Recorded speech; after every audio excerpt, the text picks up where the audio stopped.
Hi, welcome to another episode of Selling in the Motor Trade. In partnership with Kazana, improve your margins with real-time, data-driven retail valuations backed by the largest raw data set in the UK. They're an evidence-based guide valuations for main dealers, car supermarkets, and independents, along with Symco training, where we talk about training in the real world, what's happening in the market today, not 10, 15 years ago. Together, we're going to share tips and ideas on how to sell more cars, improve your service and parts operation, and generally put more profit into your department, dealership, or dealer group. Now, I'm your host, Simon Bowkett, or some of you might already know me as Skippy. Firstly, I just want to say thank you for the people who dialed in right from the beginning of this, because we're past 250 episodes now and interviewed so many great leaders in the motor trade. Thank you for taking the time. For people who are new to this, please, I ask you to subscribe. You can't believe what it does to the algorithm and gets this podcast out to as many people in motor trade as we can.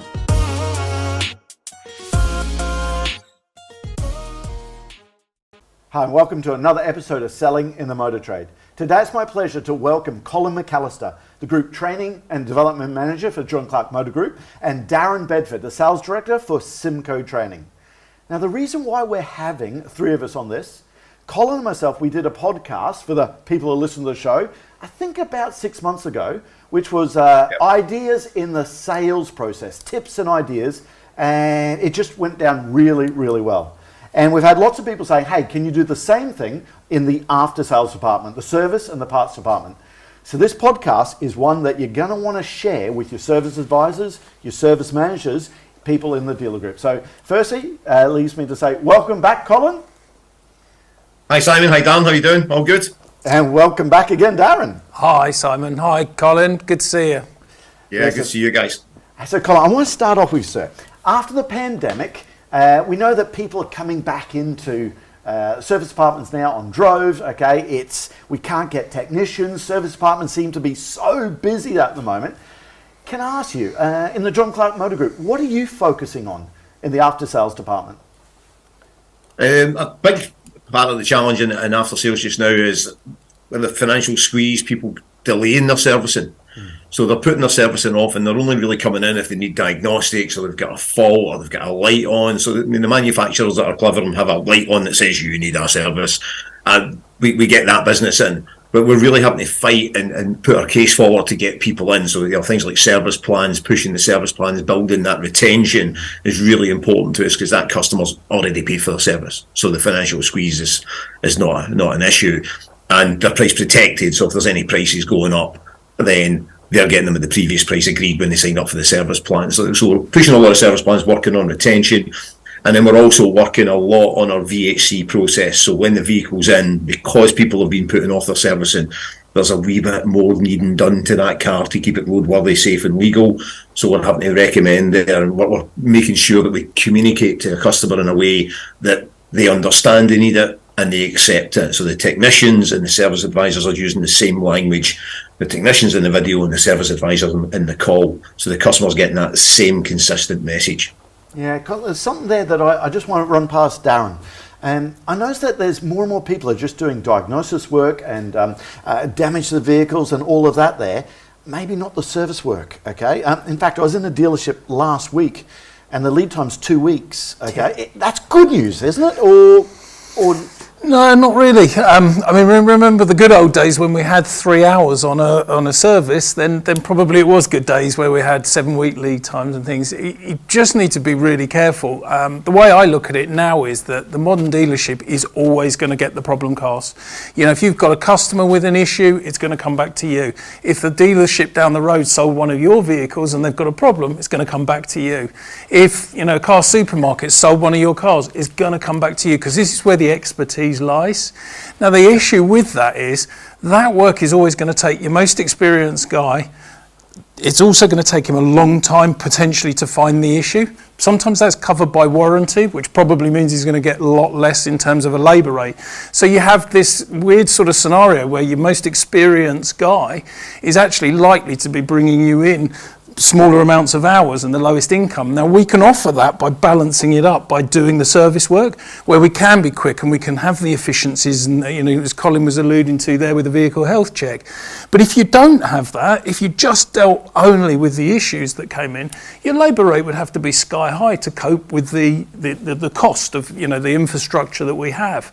So the real danger here when your lead time starts to go up is the people that will disappear are the people who need a service. Because if you can't do the service for me within my window or my timescale, there's somebody out there that will. That's really the issue about it. You're going to keep getting that diagnostic work because that's driven by customer issues. So. Again, Colin, you're saying that people are putting off the servicing. Is it like call centres calling, chasing people in, getting them in? Are you focusing your teams on getting the service work? Yeah, so our contact centre in Dalgety Bay, we have 21 people there who are doing the service and MOT retention work, so they're phoning, but they're coming up against lead times as Darren's describing. One of the challenges on diagnostic work, if I can just add to what Darren was saying, is frequently we don't communicate what we've done very well when it comes to diagnostic work. So we give the customer a no fault found, absolute hate of mine. What we don't tell the customer is, listen, we've eliminated these possibilities from the process. We've checked this, we've updated this software, we've renewed this piece, we've started this, we've had a contribution from the manufacturer, and we've done this. The fault seems to have cleared itself. It's a bit like rebooting the computer up. But would you do me a favour and keep an eye on that for the next couple of weeks? If you communicate that way, then the customer's not begrudging. Oh, they've done nothing, they couldn't find the fault, they're totally useless. And it's strange. I've got a funny story for you. I was at our Volkswagen business in Aberdeen, and customer was at the coffee machine, as I frequently do. I go to the coffee machine and I'm there with my cup, and I always say to customers, listen, I'm at the coffee machine, anyone want a coffee while I'm here? And the guy said, if you can get the coffee machine to work, son, I'll have a coffee. Get it to work, don't you worry. So I looked at it, says waste container full, right? So I takes the bottom tray off and I pulls out the container and I empties the coffee into the bin, puts everything back together. I says, right, that's the machine working. Would you like a coffee? And he says, oh, I'll have a latte. He says, oh, you know how to fix the machine? I says, damn tootin', I know how to fix this machine. Do you know how much it is for a service plan for this? For a 2-year service plan for this coffee machine, £625. If I had to call the guy out from Falkirk to Aberdeen to get here, it's £185 call out fee just for him to come and look at my machine. And the guy went white. He went, oh, I think I owe that girl over there an apology. I says, why is that? He says, well, they've just charged me a £99 diagnostic fee and I went a bit crazy about it. Right. So now this dealership, we've got, it's a glass partition between the workshop and the customer waiting area. So I looked through and I said, is that your car there on the second ramp? And he says, yeah. I says, let me tell you, the guy that's working on that is a guy called Gary Arthur. And he holds the Volkswagen Gold pin. There's only 5 of them in Europe. This guy's the most talented Volkswagen technician there is. That's the guy who's looking after your vehicle. You're damn tooting the guy that did the coffee machine hasn't had anywhere near the amount of training that Gary's had. Yeah, isn't it so true? We don't give the credibility to our technicians, do we? Yep. I absolutely love it. And Colin, it was either Darren or Colin, one of you guys, I heard the story, or stole the story from, the FedEx story. Who yeah, the FedEx story. I think you stole it from Darren because I stole it from you. Fair enough. So anyway, I love this story about FedEx, okay? The man called, one of you guys will tell me his name, I think it was John, whoever started FedEx. It'll come to us in a second. And also, I wonder how these stories have been embellished in time and changed. But anyway, the legend has it, the guy that started Federal Express, he was in the Korean or Vietnam War, something like that, is in logistics, and he decided that hub and spoke distribution was so much more efficient than straight line distribution. So the legend has it, he goes and builds in Memphis, there's all singing, all dancing, distribution hub where the packages come in, it's overnight deliveries, it goes brilliantly. But the way I heard it, definitely from one of you guys, he didn't buy a service plan because he just started, okay? And it all goes wrong 3 o'clock in the middle of the night, okay? He's in there, Fred Smith, that's the man's name. I knew it coming. And he's kicking off, he's got his local engineer saying, what's wrong, what's here, all that.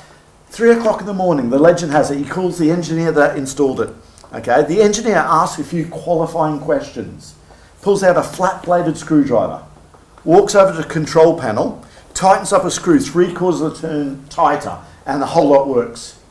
And Fred Smith says, brilliant, you saved our bomb, that's sensational.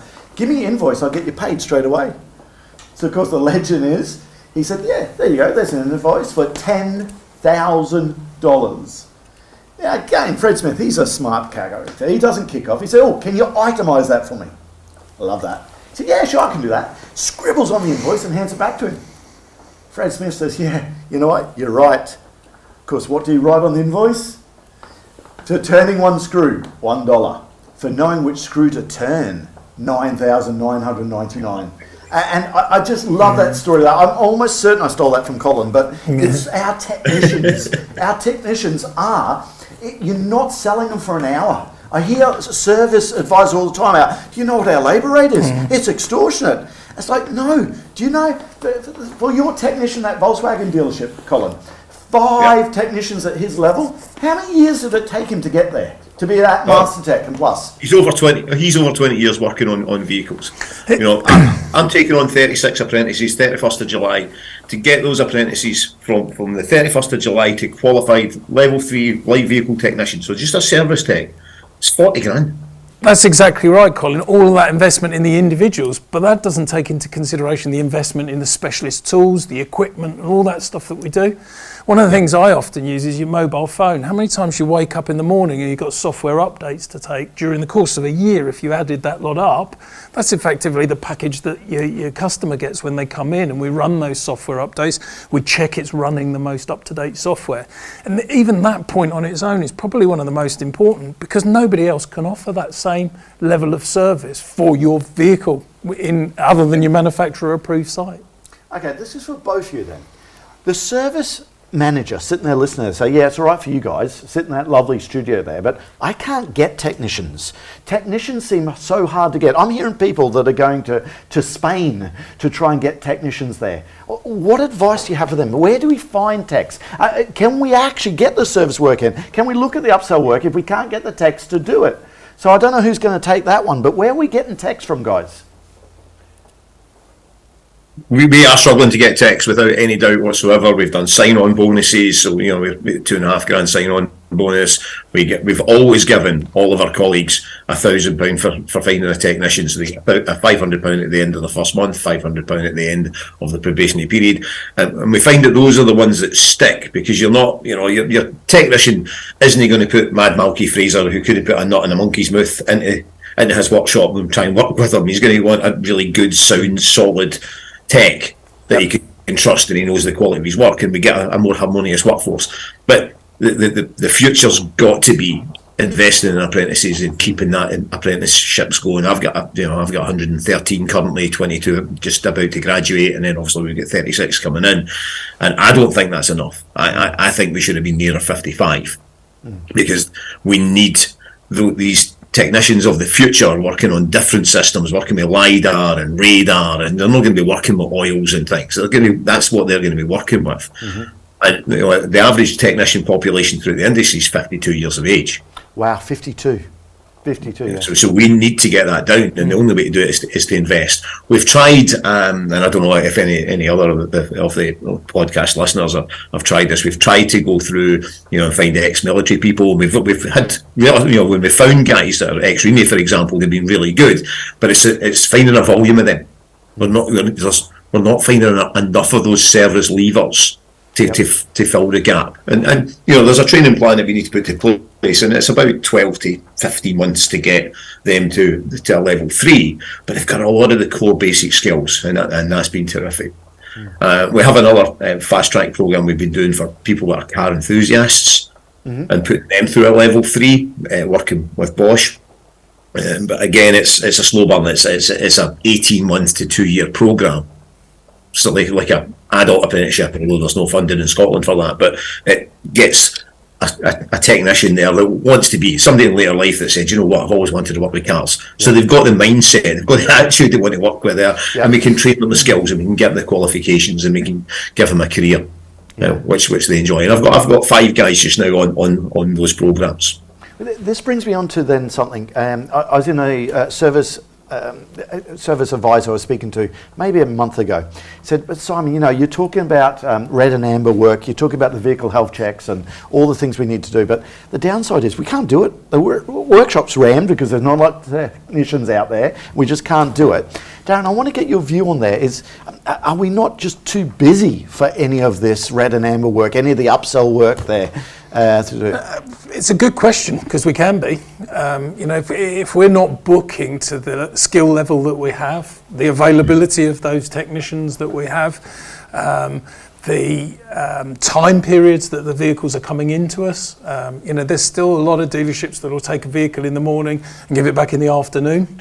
There's a lot of dealerships now that have progressed to more of an appointment-based system, which the discipline about an appointment-based system is you have to account for the total hours that are required on that job. You have to be a lot more precise about how long that job's going to be with you. So it puts in some pretty good disciplines in place. But all of the DMS systems now have the facility to load in that way, but it's still moving that needle and getting people to move in that needle of, it's not just booking work, it's booking the level of work that you need to sustain that dealership. And that's again that right work mix, Dan, that's the key thing. It's the mix between diagnostic, between retail, it's getting that mix to the skill level. That means that we've got the right person working on the right vehicle. That's when we have the time to get in the additional recommended work that we're going to talk to the customer about. If we don't do that, we're not loading at the skill level. We are just busy fools. Yeah. Sorry, the other thing I was going to say there, cutting across you a little bit there, Colin, but when somebody rebooks that work, they don't necessarily take into consideration the impact that's there. Colin alluded to it earlier with the golden hour. The importance of a golden hour of getting that vehicle on the ramps and getting the work identified is the efficiencies go through the roof of your team members. If you lose that efficiency, you're wasting that time of that technician reworking that car. So he's doing his service, he doesn't get any of the upsell work, but he notifies, but the authority for that notification comes through 2 or 3 hours later. Well, that car's boxed up and back outside. Yeah. So the only options open are, does he bring it back in again today? Might be an option. Or do we rebook it? If we rebook it, it's a much smaller job down the track where it's not going to have any more work to do on it when it comes back in. So again, we're handling so many cars in a day. The function becomes handling those cars rather than actually controlling the process by a smooth plan. I don't know how Colin may have an angle on this, but I believe preconditioning of the job cards. So somebody sitting there with an experienced eye who looks over those job cards before they come in and looks for the opportunities, the potential things like air conditioning, brake fluid changes, all those items that could do two things really: make you more efficient, but also keep the vehicle on the ramps that bit longer as well, which helps with the golden hour angle. So again, that's a key area where I would look. With most of these things, it comes down to planning your day rather than the day taking control of you. Yeah, that golden hour, Colin, I just got to get your views on this, because too often you see any sort of VHC is dealt with far too late. They can't get through to the customer for an hour, 2 days. How often have both you heard that at 3 o'clock in the afternoon, the customer says, yeah, great, I'll get the tyres done and get the brake fluid done, get the air conditioning sorted, and I'll be there in an hour or half an hour. How do you deal with that, Colin? So the golden hour, the way we work it is everyone's got 15 minutes. So the vehicle comes in to the workshop. You've got 15 minutes for the technician to produce the VHC. That then goes to parts. They've got 15 minutes to price it and value it and get it through to the team on the front. So the front, they're going to get that VHC video out to the customer with the pricing. We've got auto-authorisation on our VHC process as well, so the customer can auto-authorise. We tell them that at the point of booking. We tell them that at the point of drop-off. So we really want to push that auto-authorisation. The technicians, we're trying our best to get the technicians to mention that in the video as well. That's been a relatively new thing, so we've just finished training on that. So they're trying to get that. You can actually auto-authorise from this video. So we want that out within 15 minutes, so that within 45 minutes, the customer's got a priced quote for the additional work. They've got a video which clearly displays the reasons they need that additional work, or the fact that there's a time bind out or a manufacturer buying recommended repair or replacement on there. So that's what we get. I know you're going to ask me how many people actually auto-authorise. You're going to ask that question. Yeah. And that varies from brand, but the average across the group is 7%. Weirdly, Volvo is the highest authorisation rate. It's up at 18%. Colin, can I ask a question there? With 7%, is that 7% that respond within a suitable time to be able to be considered within that golden hour? Or is that 7% in total? It's 7% in total, but we have, so the figures, and I've got them over there so I can quote them exactly, so I'm not giving you any rubbish. So within 10 minutes of receiving the video, just under 45% are authorised. Then 10 to 30 minutes is a further 25%. Yeah. Okay. So 70% are within that period of 20 minutes from receipt. So it's just within that golden hour. So an hour and 5 if you want to be pernickety. That really That's is when it's still on the ramp, and we've not boxed it up and put it outside, so it's still a profitable job to do those brake pads. We're not bringing them in on Saturday and earning £3.50 and having to wash the car a second time and having another opportunity where that car might get damaged whilst on our site. Yep. I think I'd have to say that's testimony to get in life what you focus on, because that would far outstrip the normal statistics that are out there for work approved, work accepted in the first place, and then also accepted within the period that it could actually influence and the efficiencies. We're talking about that golden hour. In an average dealership, that's minuscule. And that's really, it depends. If you focus on that and your system works around it, then that's great. But what's happened, I've found quite a lot with dealerships, is where the service advisor is almost going, I can see if they've watched that video, so let me send it. Let me wait 10 or 15 minutes and see if they have a look at it. And if they don't have a look at it, maybe pick up the phone. Well, that 10 or 15 minutes is more time that's eating in. And, I look at it this way in the golden hour. If your tech jumps on that vehicle and does the initial walk around of the vehicle health check and gets that back through to you within 15 minutes, he's doing a pretty good job. Okay. Yep. If it goes to the parts department and they price that job and they get that completed within 15 minutes, that's a pretty good job as well. And then if it lands on the service advisor's desk and he gets back to them or she gets back to them within 15 minutes, they're doing a pretty good job. But that's 45 minutes of your hour when we're talking about the golden hour there. Yep. And that's one car. You multiply that by the 30 or 40 that you may have in a day, it now becomes slightly harder to manage. There was one that came out there that just reminded me of how things have changed as well, in terms of just a real good top tip that sort of sprung to mind. Years ago, and I still see this go on, people used to say, we've got your email address as this, we've got your phone number as this, Simon, we'll be in touch, we'll give you a call. What they didn't, or what we're sort of pushing to do now, is actually, rather than confirm the details that you hold on file, is actually to say, I need to get hold of you today. What's the best method to contact you? Because I might have got you on your mobile last time, but it doesn't mean to say today I'm going to be able to get you on your mobile. It might be a text. It might be somebody else that authorises the work. But it's that single vision at morning drop-off of, I need to get hold of you. How do I do it? Even that will actually push the ability for you to get to more people within that golden period of time. Well, absolutely, and the methodology for you. So we can offer the customer that you can listen. I can text you, and you can text me back if that's convenient. Yeah, we split the contact up as well, Darren. And I think you train this too, where it's what's the best number or method I can get hold of you, and what's the best email that the technician can send you that vehicle health check video to. Yeah. So they know it's a technician that's going to send the video through on there, and it just adds value to the whole experience. I hate it when the service advisor says, "I'll get one of the boys to look at it." Listen, I drive quite a nice car. Boys look at my car for nothing at traffic lights. I'm not paying 186 quid an hour for a boy to look at my car. But so that's separating out what's the best email address that the technician can send you a video to. Yeah. Keep an eye out for that. Then texting the customer once the vehicle's on the ramp. That's your vehicle on the ramp. It's been worked on by Hayden. Keep an eye on your email for his video. And so that's just a wee update to the customer. And they're going, it's a bit like the Amazon, your gloves are 8 stops away. So you're then going, I'm going to track where my gloves are. It's the same kind of idea. It's just trying to get that Amazon experience into service. Yeah, listen, thanks a lot for that. There's obviously so much we need to talk about. So next week, let's just talk about how someone can go back and put this into their dealership. That just leaves me to say that all details of this episode and other episodes on the selling in the motor trade can be found on our website, symcotraining.co.uk. Go there to get a copy of our book, Words That Sell Cars.